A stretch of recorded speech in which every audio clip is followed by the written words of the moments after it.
This video is about my settings in DBD. I'm going to go, even though nobody asks this, I just want to give these options away so then people can still know how to do them.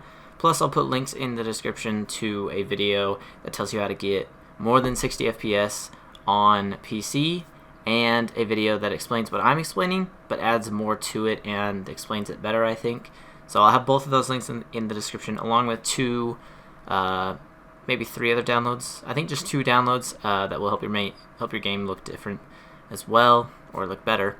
But first thing I'm going to show you is not really like settings or anything, but it's how to get these perks. Obviously, here on PC, you can have your own custom perk icons and everything. This is what I have going for me. So if you want to go to this sort of old school, but not as old as like 2016 or 17 DBD, but before they made every perk purple, if you want to go to that, I'll show you exactly how. So the first thing you want to do is go to Google and type in dbdicontoolbox.com, or you can just go to the link in the description, and you want to go here to this page, and you want to click on the download. Once you click on the download, it will tell you that it will start downloading, but your PC will say things like, hey, this is a risky thing, this is not good, you shouldn't download this. The only reason that it says that, he gives a reason. He says that it costs $400 a year to put an app out for Windows, and he says he's made the repo open source, so you can be sure he's not up to any funny business, so don't be worried about that. A lot of people use this, so go ahead and just download this. So this is what it looks like once you have it downloaded. You can sign into your Steam profile, which I did, and the reason I did that is so that I can have favorites in case I want to switch it up a little bit. Right now I'm currently using this one, the Not Too Old perk pack.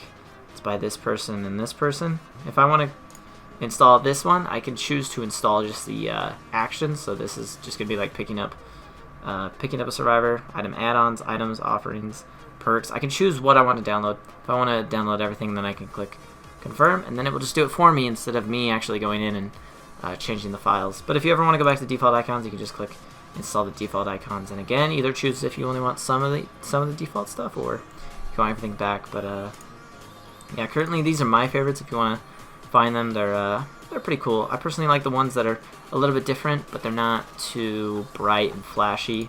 Okay, now before we get on to changing how the game looks, I'm just going to go through everything on what I use. So quality, I just usually play it on low or medium because I want to get as many frames as I can, and that's just what I use. On low, this game still looks fine. It's not one of those games that you kind of need to play on a higher quality, but yeah. Leave that on off, put 100, put on UI scale. Because I use 1600 by 1080 resolution, I just decided to put this to 90, and then my in-game HUD scale I have it on 75, and my skill check scale I have it on 80. But if you want to keep your resolution the same, or if you're on console, but you want your things to look like mine, you would need to put this to 80 and put this one to 85. Down here, I don't use any colorblind mode, but if you are on console and you want to make your game look a little bit better, I personally recommend using Tritanopia because it will kind of enhance the colors a little bit, and you can upgrade the intensity as much as you want. But that's what I use. That's what I would use if I was on console. I actually use invert y-axis on controller and mouse, which is kind of weird, but that's just how I do it. Killer sensitivity for mouse I have on 50, and controller I have it on 95. Survivor 50 and 100, and that's that. Over to controls, I'm not going to tell you my controller controls, but personally I recommend you switch it to make it something like mine. If you don't want it exactly like mine, just make sure that these two are the same and this one's different, because by default these 3 are all the same, and you don't want that, because then you can't do things like CJ text or heal at pallets as quick.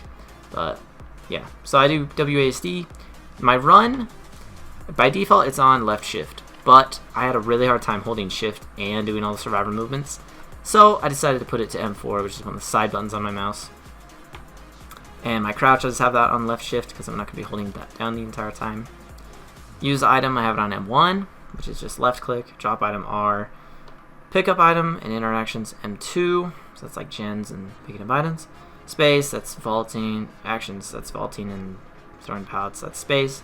Secondary action, skill check, I still have it on space. Hook struggle, now that it's skill checks, I have it on space. Activate ability, M3, which is clicking my mouse wheel. That's just what I do. And then this is the same. Point at, I have it on E, and then my come here or follow me, I have it on X. Just instead of 1 and 2, I have it on E and X because it's just a little bit closer.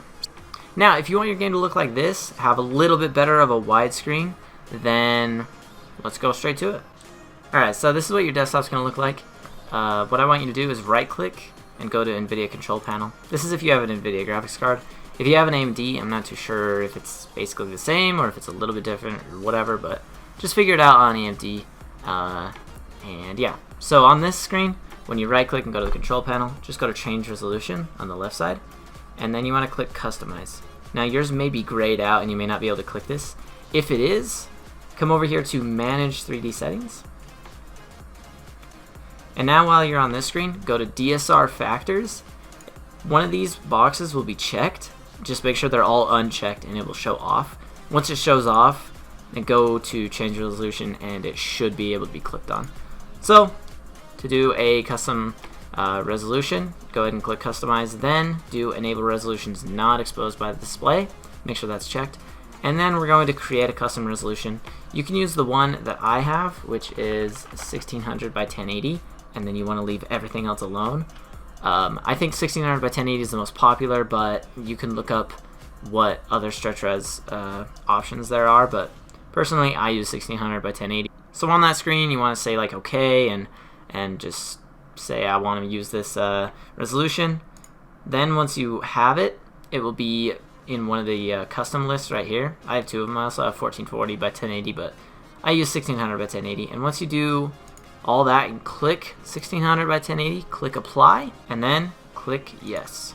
And now your screen will be in stretch res. Another thing, if you have black bars on the side of your screen, click Adjust Desktop Size and Position. Then over here it will be on one of these options, I'm not sure. Just make sure it's on full screen. Alright, now to the best part of the video. We're going to make our game look like this to this. Isn't that so much better? Alright, so what you want to do is you want to go to Google and type in GeForce Experience. This is for an Nvidia graphics card. I don't know how you do it on an AMD, but yeah. Once you get the GeForce Experience, then you can open it and open Dead by Daylight, and you can change some things in Dead by Daylight. But what we're going to be going to is the game filter settings, and you want to make sure that you go to settings and then say in-game overlay and turn it on. Once you do that, just go to your keyboard and click Alt-Z. By the way, the GeForce Experience lets you change all this, and it is where you go to update your driver, so it's a good thing to have no matter what.